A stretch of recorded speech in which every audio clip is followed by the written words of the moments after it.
கோயிலுக்கு போனா எதுக்காக போவீங்க? ஏன் போவீங்க? கோயிலுக்கு வந்து பாத்தீங்கன்னா நான் ஃபர்ஸ்ட் வந்து ஒரு பிரைடல் மேக்கப் போட்டு அம்மனை விட அதிகமா மேக்கப் போட்டுட்டு நானும் என் பெஸ்ட் ஃப்ரெண்டு மூலியமா சிரிச்சுக்கிட்டே போவோம். எதுக்கு சிரிக்கிறேன் எதுக்காக சிரிக்கிறேன் யாருக்குமே தெரியாது.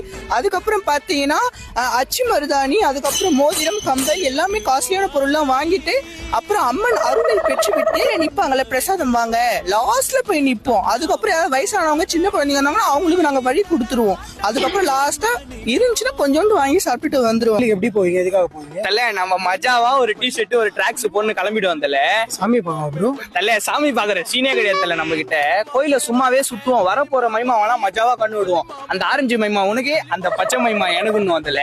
அதுக்கப்புறம் என்ன வா மச்சான் புள்ளியாதர வாங்கலாம் ஃபுல்லா சாப்பிட்டு தூங்கலாம் என் மச்சான கூட்டு போனா அவ்வளவு கூட்டணிக்கு வந்தல. நம்ம என்ன பண்ணுவோம், அங்கிள் கொஞ்சம் நவருங்க அந்த சைடு போய் நிக்கிறேன் அப்படியே இப்படி போய் நின்று வந்தல. அந்த அங்கிள் கூப்பிடுவாரு காது கேட்காத அங்கிள் அப்படின்ட்டு நான் மஜாவா நின்று வந்தல. 2 தட்டு கேட்போம் தர தரலன்னு வச்சுக்கியான் சண்டை போட்டு வாங்கிட்டு போவந்தல.